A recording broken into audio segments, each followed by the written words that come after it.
Hi everyone, welcome back to my channel. I hope you're doing well. Today I'm going to be doing a reading through the rainbow video. I've seen a few of these and they look so fun, so I thought I'd give it a go.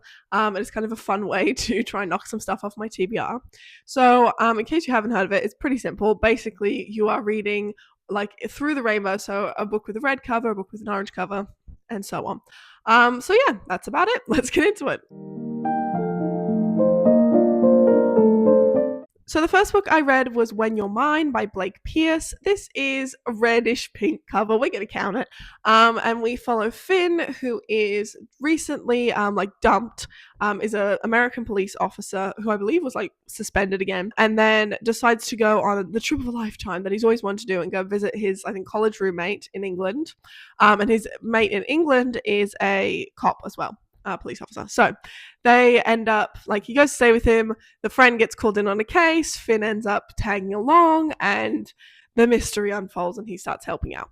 I give this 2 stars. I got this book for free. It was on my Kindle TBR, and I see why it was free. It was just terribly written. It was an interesting story, and I did like the characters. I stuck with it. I read it. The characters were fun. I did enjoy Finn's arc and stuff, and his relationship with his friend was quite fun. And there was also a love interest element, which was also fun. The mystery was interesting. We're at a manor. Someone gets murdered. You're kind of getting the fun American in England vibes, which I always enjoy. And especially because it's at a manor house, these upper class English people, who is this American that's sticking his nose where it doesn't belong? But yeah, the writing was just rough. It's hard to get through. I don't the plot wasn't super intricate or anything. That's not really what I mean. I don't mind a simple book, but it's just, I don't even know how to describe it, but it would just be, poorly done. I'm a poor speaker that I can't describe how bad it was, but it's just very simplistic. I think it didn't really have any flavor or anything interesting going on with it. It just kind of was very, this happened, this happened, this happened, and the dialogue I think is really what gets me, and the dialogue was just terribly cringe sometimes, and it would be, oh no, my husband is dead. Could I get some tea, please? It's just that kind of stuff, and you're come on now, be a little bit more realistic. So I did really struggle with that. There were also a lot of plot holes, which is expected in these kind of books. That's fine. I can kind of look past that, but I do really struggle now because I've read so much mystery. I've watched a lot of mystery. I have researched law enforcement and all that kind of stuff. I do struggle with the suspension of disbelief element with a lot of these. An American police officer can't just come over and start whacking his jurisdiction out while he's suspended and not get in trouble. That's crazy. And it's not you can be oh, I'm just gonna pull a few strings at Interpol. None of that was right, and I don't know why, but it really takes me out of it, and I just struggle. It's there was you could have found a really easy way to do this. There's so many ways that you could have had that element brought in, and I feel it just comes into lazy writing, and it takes 15 minutes of googling to figure out how you could do that in a realistic way, and it irks me when that isn't done. So it's kind of a bookish pet peeve for me now. But yeah, overall, I mean, I'm happy it's off my Kindle TBR, but yeah, it was meh. The next book I read was Six Sisters by Dan Alatorre. I believe this is in the middle of a series, but I looked it up and it said that you could read it on its own, so that was fine. But we're following a detective who discovers, obviously there's a crime. This wealthy woman or this wealthy man's wife is part of a magic trick and at the carnival, and she is the volunteer, and then she disappears, and there's just her blood everywhere. I actually ended up DNFing this book, which sounds so silly, kind of going off the last book, because I should have DNF'd the last book and finished this book. This one actually was much better written. It was quite interesting. I think, the premise was really cool. A lot of the suspects are quite interesting, and they had a lot of fun characters. And then the detective and his partner, and then there's a media liaison, are all kind of a love triangle, and the partner's really well fleshed out. There was a lot of interest there, which I think obviously because of the series, they kind of have to flesh out these characters a little bit more. So I did really enjoy that and get to benefit from that. And I do think this would have been a solid 3.5 star book if I finished it. But honestly, after reading so many of my Kindle TBR books, because I'm trying to read them all this year, I think I just get a bit burnt out, and I'm it's just not great. And I think it's been very helpful because I am supposed to be DNFing books this year. It's one of my goals.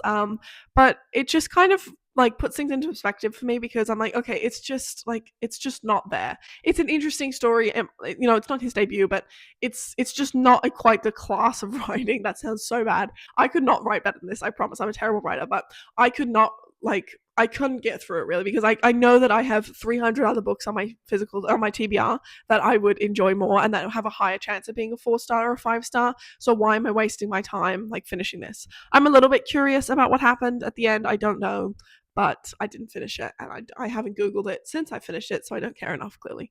But yeah, it was interesting. You might enjoy it, but I didn't get through it. Oh, also I meant to say that's like my yellow book. It's quite a dark cover, but there's some yellow, so that was yellow. The next book I read was Murder at the Manor by Catherine Coles. This is my green book, and I DNF'd this book as well. Very similar to the last one. I didn't think it was going to be like an amazing book. So this is kind of a locked room mystery at a manor. It was like a manor family, and someone gets murdered, and they're all kind of figuring it out. We have someone that has like he's now the new head of the family, and he's rolling in it. And so he's, kind of an insufferable character. So you're kind of getting the different elements. There was a lot of characters, and I do think it was fun, and like I was enjoying it and like picking it up. But halfway through, I was like, I just feel like I'm kind of wasting my time. It just feels like a little bit of a filler book.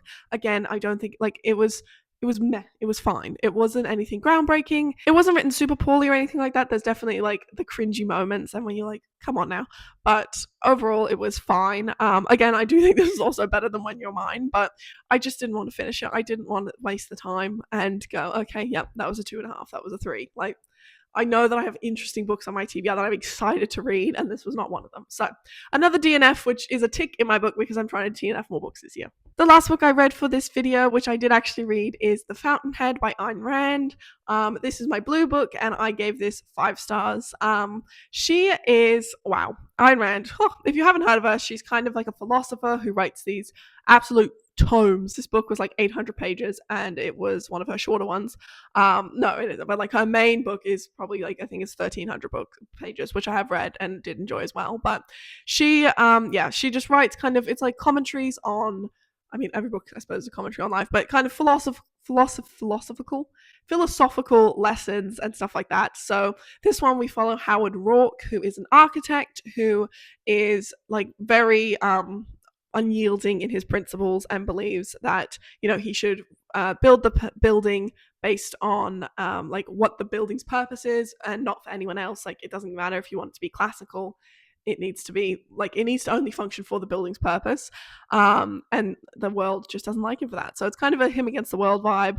And then we also have his love interest, Dominique, who is just a mess.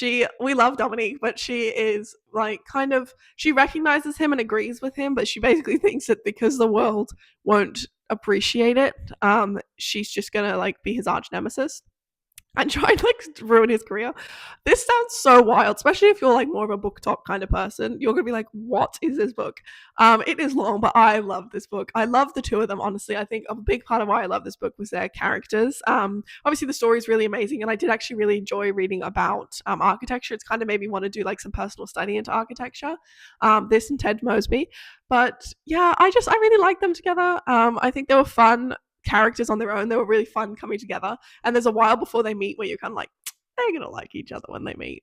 They do kind of have a very rough start to their relationship, like just meeting, which if you know, and a lot of people have a problem with that. I did not have a problem with that. Maybe I should have, but I don't know. I just think it made sense. They're both weird. Ayn Rand writes weird romances, but I liked it. And yeah, I thought it was a really good book. It was a little bit long at times, which all Ayn Rands are. She just goes into a lot of detail about stuff, and I'm like, did we need that? So there's like a whole chapter which is a long chapter about, this one character's backstory. And I'm like, that's crazy. So glad we know that. It hasn't really enriched the story for me, but it was still interesting. And then ironically, I did find the ending felt a bit rushed. I was a bit like, I got whiplash. There's kind of this big thing that it was leading up to, and I was expecting that to take ages because it usually does with Ayn Rand, and it didn't. And I was a bit confused, but other than that, I did really enjoy it. 5 stars. It's one of my faves. It was a physical TBR book for me, which I am going to be unhauling. I'm just going to give it to my dad because he likes Ayn Rand and he gave this book to me 10 years ago. So I am going to give it back to him. Alright, guys, that is it for today. I read through some of the rainbow. I was going to do like the full rainbow, but this video would have been so long. So we did 4 books today. 3 of them were off my Kindle TBR. So we got those off my Kindle TBR. 2 were DNFs, which has ticked my DNF goal. And then the other one was off my physical TBR, which I did unhaul. So overall, a very productive video for all my yearly goals. I hope you guys enjoyed this video. If you did, please consider hitting like or subscribing. And yeah, let me know in the comments below if you've read any of these books and kind of what your thoughts are. And yeah, hope to see you guys in another video soon. Bye!